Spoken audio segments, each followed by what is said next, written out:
Good afternoon. Oh, bigger group than usual. More the merrier. Thank you very much for being here. We'll give you some updated information, then we'll go from there. On this format of the presentation, I brought one of my own personal bias to the way we do this, for people who haven't noticed. I have an annoying personal habit that my children remind me of often, my staff too. They reminded me this morning. People love to give you their opinion on what they think. I think this, and I often will stop them and say, okay, before you tell me what you think, just tell me the facts. Just give me the facts first, before your interpretation of the facts. So I like to start with just the facts. Just give me the facts, and that's what we do in this presentation. Here are the facts, no opinion, no filter. And then I'll give you an opinion, but I'll tell you what's my opinion versus the facts. So just the facts. It is an annoying personal habit because people want to tell you their opinion. I think this. I know, but tell me the facts first. Then we'll do your opinion. Total hospitalizations, click down. Still in the 18,000, but a click down. Good news. That's a fact. It is a fact. That is good news, not my opinion. You see flattening of the curve, all these new expressions that we never used before. Plateau, flattening, rounding. Net change in hospitalizations, down. That's good news. 3-day rolling average, because remember, any one of these days of reporting, this is a new reporting system. It's imprecise. I wouldn't bet the farm on any one day's numbers, but a 3-day average starts to be a little more accurate. ICU admissions is down. That's good news. Intubations are down. That's very good news, just on a real-life level. When a person is intubated, they're on a ventilator, 80% of the people will never come off the ventilator or thereabouts. So that's good news. Little reality check. You still have, on a day-to-day basis, about 2,000 people who are being diagnosed with COVID. So we're out of the woods. No, we're still in the woods. The good news is we showed that we can change the curve. Good news is, great news in my opinion, we can control the spread. That is great news, because can you imagine if we couldn't control the spread? If we did all this and the spread kept going up. So we can control the spread. But you still have about 2,000 people a day who are new diagnosis coming into the hospital system. So it's still a serious public health issue. Lives lost yesterday, 752, which is the painful news of our reality day after day, and they are in our thoughts and prayers. You see 707 in hospitals, 45 in nursing homes. People are interested in those numbers and how those numbers are changing. But you see the terrible news has basically been flat over the past several days. Again, the number of deaths is a quote-unquote lagging indicator. It's almost disrespectful to put it in scientific terms. But these are people who were probably intubated, they were on a ventilator, and then again, a period of time on a ventilator normally has a bad outcome. The total losses, total number of deaths number, the CDC changed guidelines on how they want information reported. They want deaths, and then another category of probable deaths, which is a new category that's done by the local Department of Health or the coroner. So we're going to rationalize those new reporting requirements with local governments and get that information out as soon as we can. We're also, since we have a little bit of a period to take a breath, We're going to contact nursing homes and facilities to find out if there were other people who passed from COVID who were not necessarily in a hospital or in a nursing home, because there is a sense that there may be additional people who have passed away and they weren't included in the count because they weren't in a hospital, they weren't in a nursing home. So we'll be going through that. But basically, the healthcare situation has stabilized. The fears of overwhelming the healthcare system has not happened, thanks to the phenomenal work of our frontline workers, thanks to all the additional capacity that the hospital system created, over 50% additional capacity in 1 month. Just think of that. Thanks to the work that our federal government did, Army Corps of Engineers, providing the beds at Javits and Comfort. By the way, Javits, which is 2,500 bed capacity as the overflow valve, about 800 people have gone through Javits. So thank you very much. And that was a great service that was done by the federal government in a very short period of time. So we have that stabilized. People are still getting infected, but we have the infection spread down to a manageable number. We've accomplished that. People are restless. We have to talk about the reopening of the economy. How do we do this? We have to build a bridge from where we are to the reopening of the economy. Well, what does that look like? Let's say that where we're going, it's not a reopening in that we're going to open what was. We're going to a different place. And we should go to a different place, and we should go to a better place. If we don't learn the lessons from this situation, then all of this will have been in vain. We learned a lot if we're willing to open our eyes and open our ears. So we're going to a different place, which is a new normal. And we talk about the new normal, we've been talking about the new normal for years. We're going to have a new normal in public health. By the way we have a new normal in an environment, a new normal in economics, a new normal in civil rights, a new normal in social justice, right? This is the way of the world now. We're moving to a new place, more challenging place, but also potentially a better place. Well, when is this over? I say, personal opinion, it's over when we have a vaccine. It's over when people know I'm 100% safe and I don't have to worry about this. When does that happen? When we have a vaccine. When do we have a vaccine? 12 to 18 months. Who determines that? The federal government has to test the vaccine, FDA. It's a big gap, 12 to 18 months, yes. I say the sooner the better. Anything we can do to work with the federal government to get the vaccine done faster, we are all in. You want to use New York State as a laboratory? We are ready, willing, and able. Any way the New York State Department of Health can work with the FDA to reduce that testing period, we are all in and energized and creative and ambitious about it. So anything we can do to accelerate that vaccine, we will do. You need a place to test it in large numbers. Think of New York. But that's the ultimate end, right? We have a vaccine. Now we don't have to worry about this. By the way, we'll probably have to worry about the next public health risk at that time. So don't forget everything we learned. Besides the vaccine, there's a possibility that they develop a medical treatment. So we can't prevent you from getting the virus, but we have a new medical treatment. And if you get the virus, don't worry, it's no big deal. You go and you get this medical treatment. That's another way of having a natural end, right? And that's what convalescent plasma is all about, and the antibody testing to find people who had the antibody and then injecting the antibody into a person as a treatment method. Maybe the hydroxychloroquine works.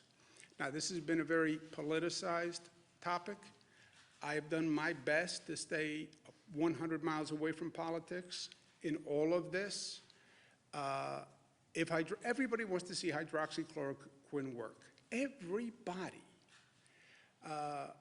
Well, the president says he believes it works, but he's not a doctor. You're right. He says he believes it works, but he's not a doctor. Find out. Find out. And everyone hopes that it works. And anything New York can do to test it, we will. We are now testing hydroxychloroquine. There are a number of hospitals that are doing it. It's not a government decision. It's not a political decision. The medical doctor decides.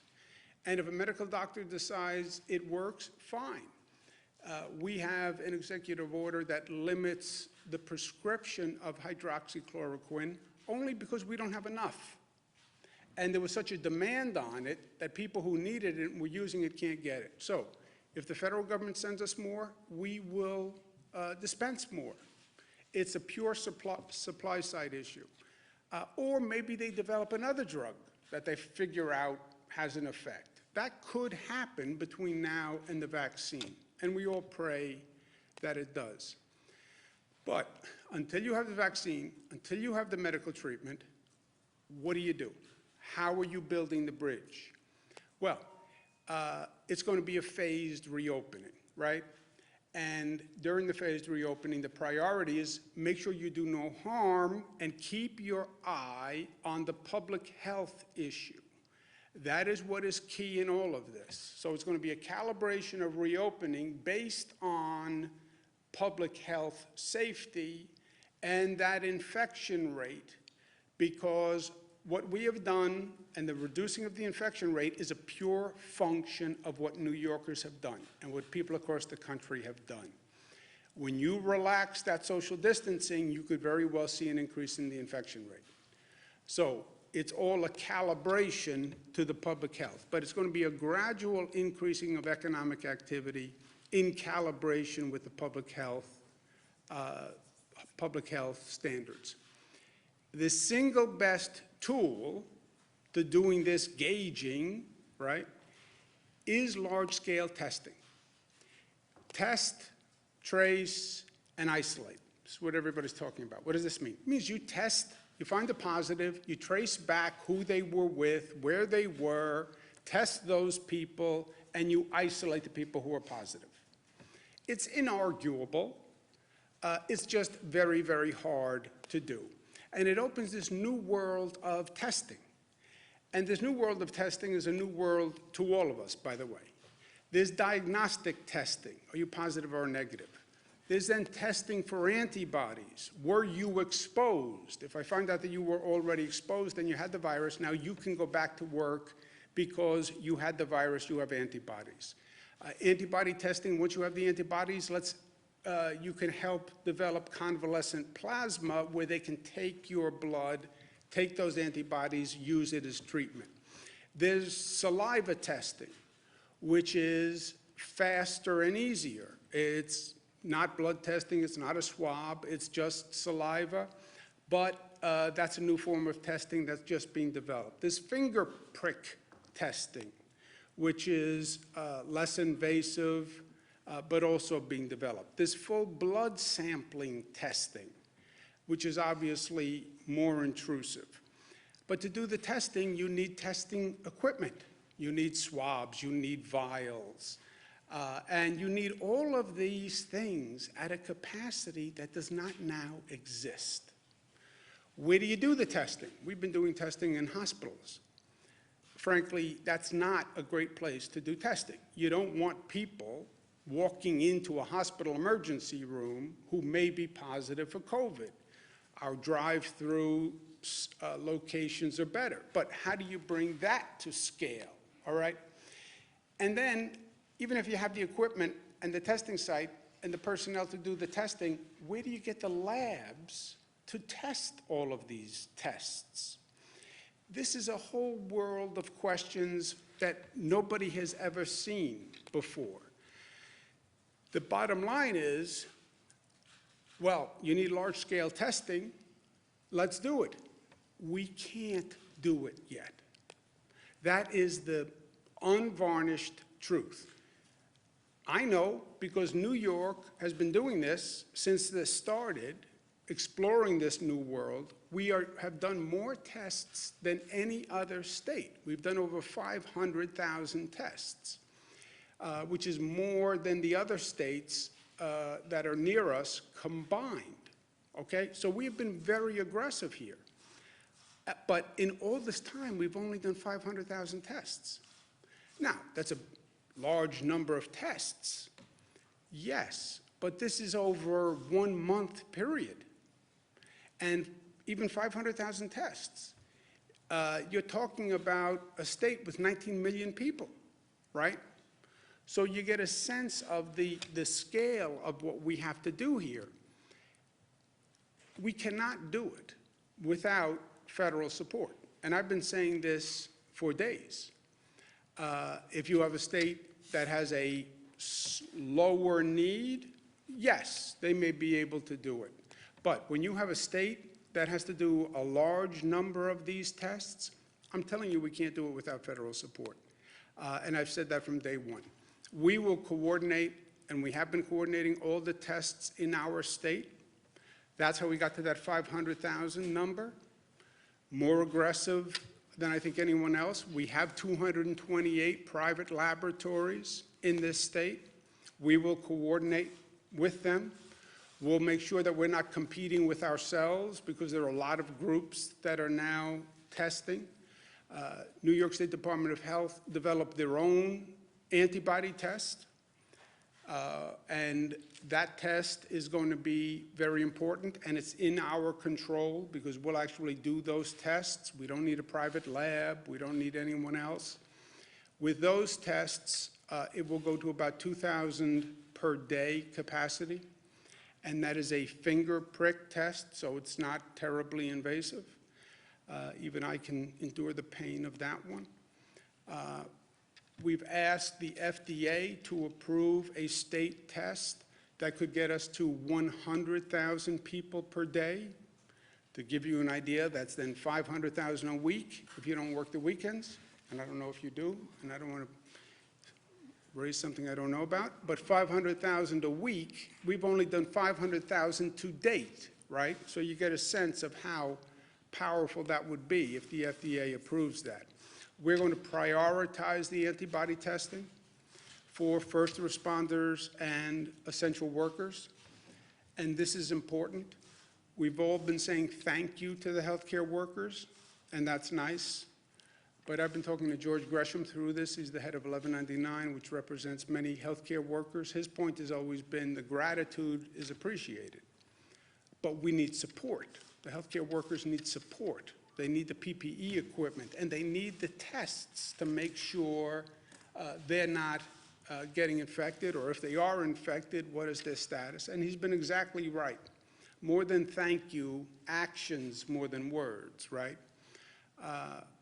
Nurses, the same thing, NISNA. They've been doing phenomenal work. They need support. They need the equipment. They need time off. They need to recuperate. And the first responders, the NYPD. Pat Lynch, who represents the NYPD, has said to me from day one, my guys need support, guys being gender neutral. They're out there every day. They live in the downstate area, and they work in the downstate area. Many live in Nassau, Suffolk, Westchester, Rockland, Orange, and they're working in New York City. They need not only PPE equipment, et cetera, they need testing. They need to know if they've been infected for themselves, and also they could wind up being spreaders if we don't know. Pat Lynch and the NYPD have been extraordinary here. Okay, make them a priority for the testing that we can do and we can control, and that's the antibody testing, and we will. So the more testing, the more open the economy. But there's not enough national capacity to do this. I've been speaking to governors across the country. Every governor is now in the same situation. I was speaking with Governor Pritzker of Illinois. He has some companies that do this testing in his state, but everyone is in the same position.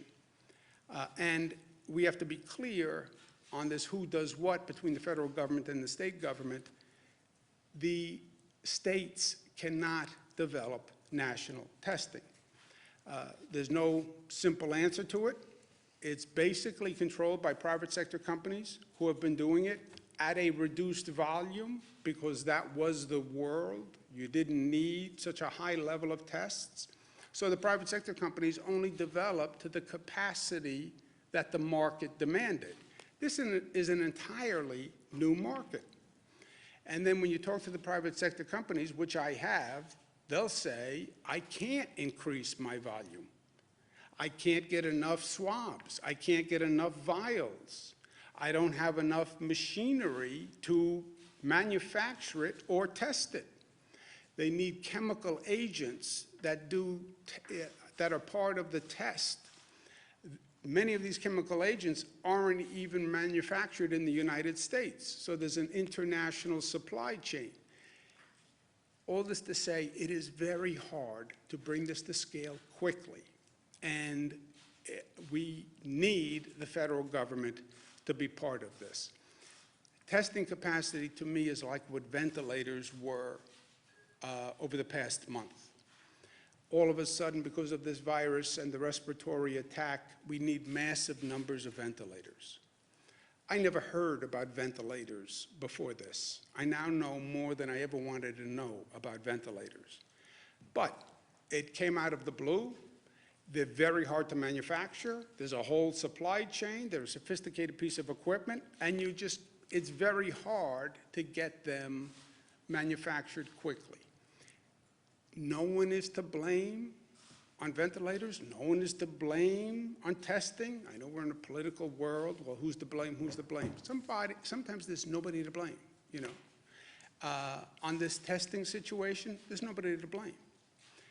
Just how do we now do it? How do you now scale this up and scale it up quickly? Because we want to phase the reopening as fast as we can between now and a medical treatment and a vaccine, right? That's what we're doing. I do know this. Let's learn the lesson of ventilators. The answer on testing is not what happened on ventilators, which is 50 states competing against each other to buy testing capacity from these private sector companies, and the federal government, which is also buying testing capacity, competing against the 50 states. That is not learning the lesson of what we did before. So, partnership with the federal government, 100%. But we need that partnership to do this. Once you test, then you have to trace the contacts. So we test Bernadette. Bernadette turns up positive. Okay. Who were you with over the past week? What family members were you with? Who do you sit next to in the office? You now have a list of 30 people. If it's Bernadette, even more, because she's highly social, has a lot of friends. Now, somebody's got to run down that list of 30 people from one positive. It's a detective, investigator, in the public health space. That is a massive undertaking.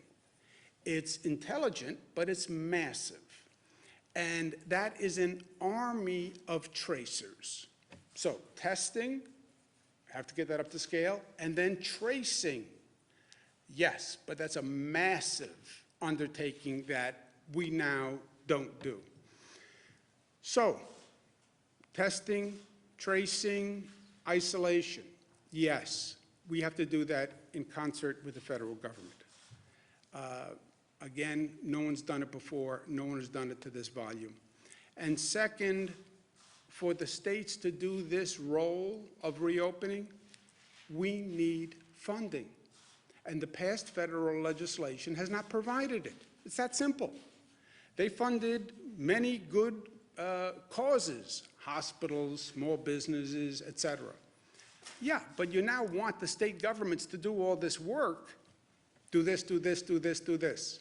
Okay, I'll do everything I can. I need your help with the things I can't. But you have to provide funding because at the same time, the state governments are broke. And that's not just me. That's every governor in the United States. That's the National Governors Association. The chairman, Governor Hogan, good man, Republican, and myself, vice chairman for the National Governors Association, wrote a joint letter saying the states need $500 billion in funding. because I have to be afloat and have some capacity to do all these things you want the governors to now do. And that has to be in the next federal legislation.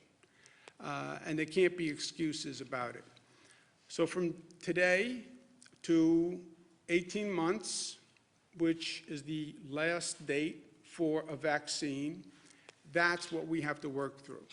First rule, do no harm. This is a public health crisis. We're still in the woods, and just because that number has plateaued doesn't mean it's any time to relax what we're doing. So do no harm, don't go backwards. Hope we find a medical treatment between now and 18 months. In the meantime, testing, tracing, trying to get that up to scale, which is going to be the equivalent of trying to get Apollo 13 back to Earth, 220,000 miles, 50 years ago. It is a very difficult task. It can't be done perfectly, I can tell you that right now, but we can do better than we're doing. And in the meantime, a phased reopening of the economy as educated by testing, tracing.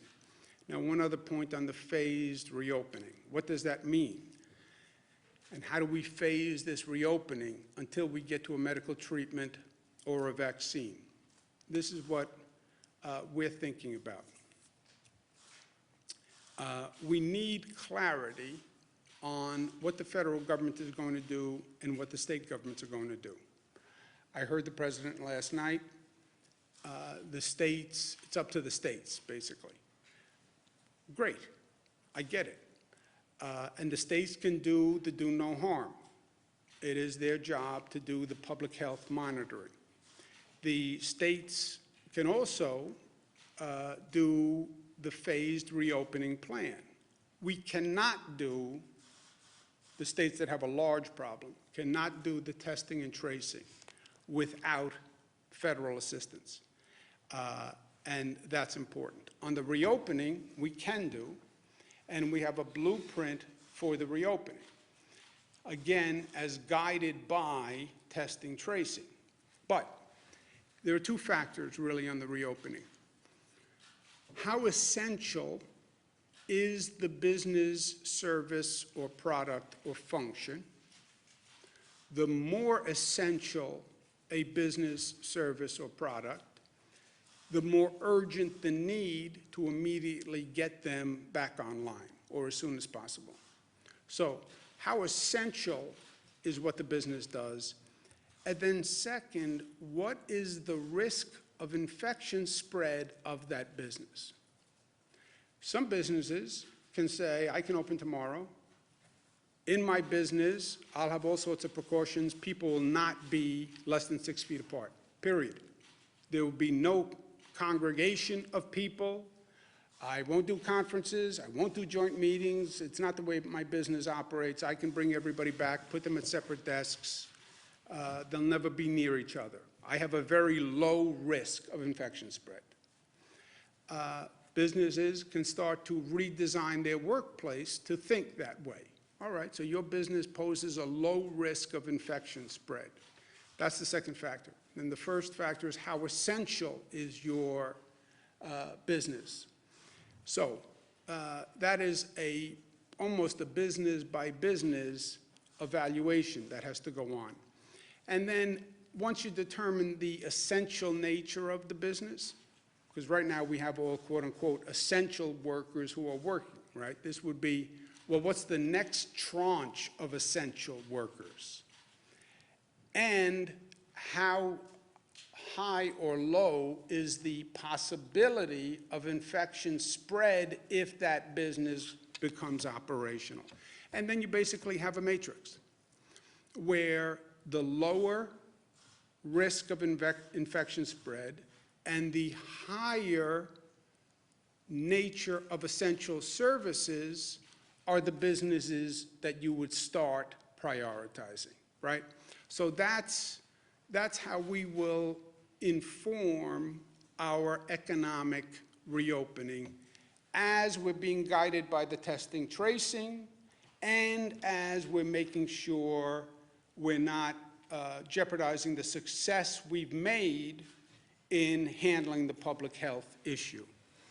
That's the whole outline, the whole vision from here to 18 months, building that bridge to the new normal for the economy until we get to a conclusion.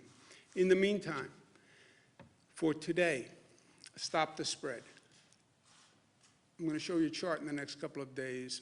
We've been tracking the infection rate, which is what? Which is one person. How many people does one person infect? Does one person infect one person, 2 people, 3 people? That rate of infection is the difference between a manageable situation and a pandemic. And they can calibrate that for what Wuhan did, where we are now, and where we were. And it is a fascinating analysis. But in the meantime, what do we do today? We have to continue to stop the spread. This is a constant calibration also. I'm going to issue an executive order that says all people in public must have a mask or nose covering, mouth and nose covering, and they must wear it in a situation where you cannot or are not maintaining social distancing. Meaning what? Meaning the same thing we've been saying from day one. If you're going to be in public and you cannot maintain social distancing, then have a mask. And put the mask on when you are not in socially distanced places.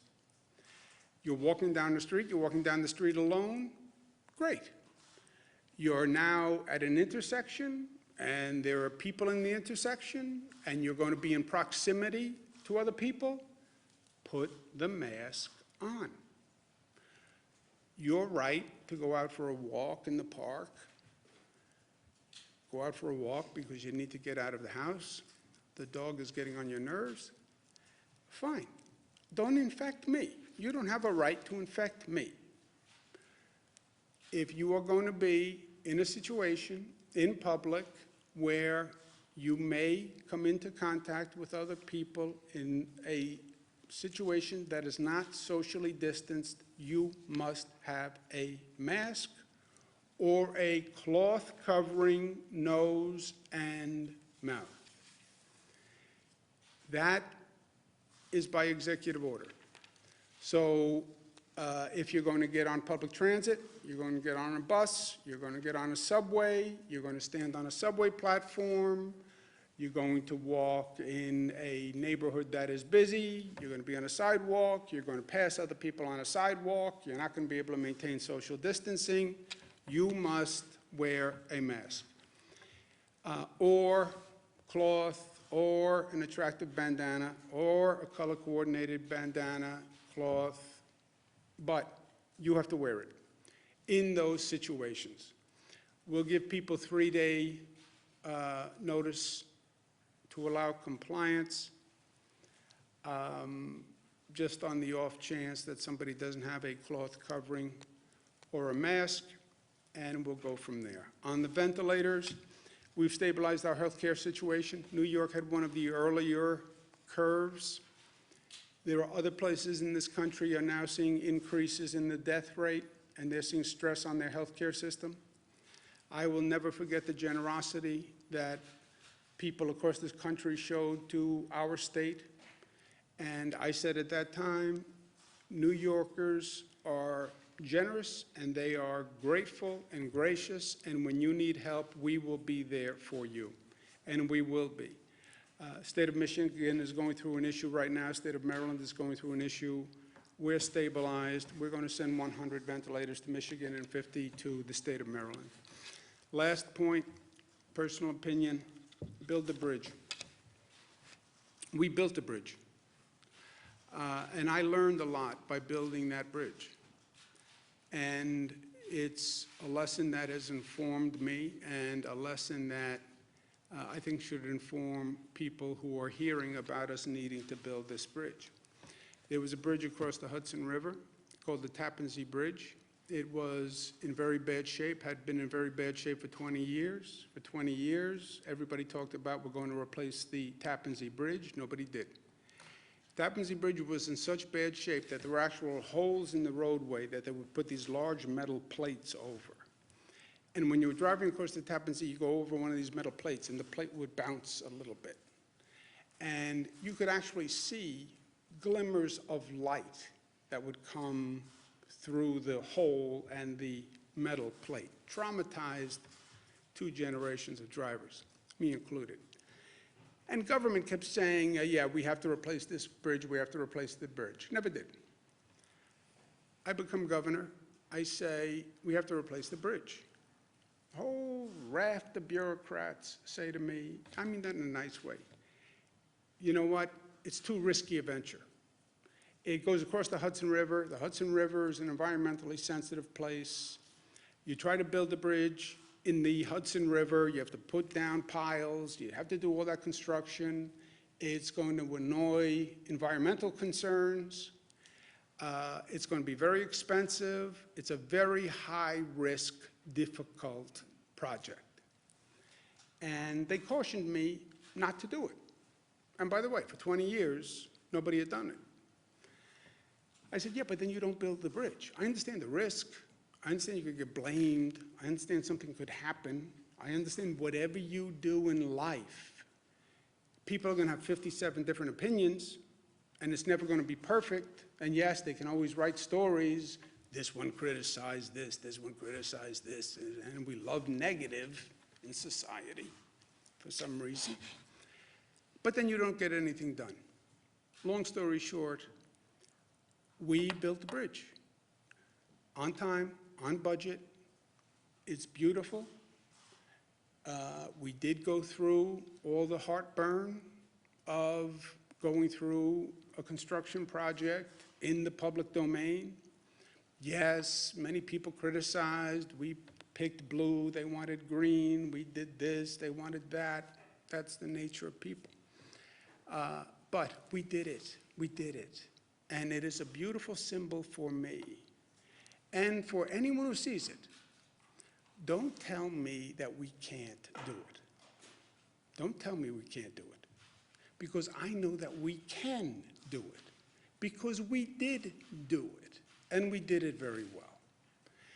Have we dealt with a situation like this? No. Can we build a bridge that takes us from today to 18 months? Yes. Yes. Because we are bridge builders. That's what we do. We build bridges, sometimes literally, sometimes symbolically, sometimes metaphorically, but we build bridges. The bridges can be a bridge, can be an airport, it can be a new civil rights legislation, it can be new labor rights legislation, new minimum wage legislation, but we build bridges. That's what we do in New York, and we're going to do this. Questions? Governor, on the mask issue,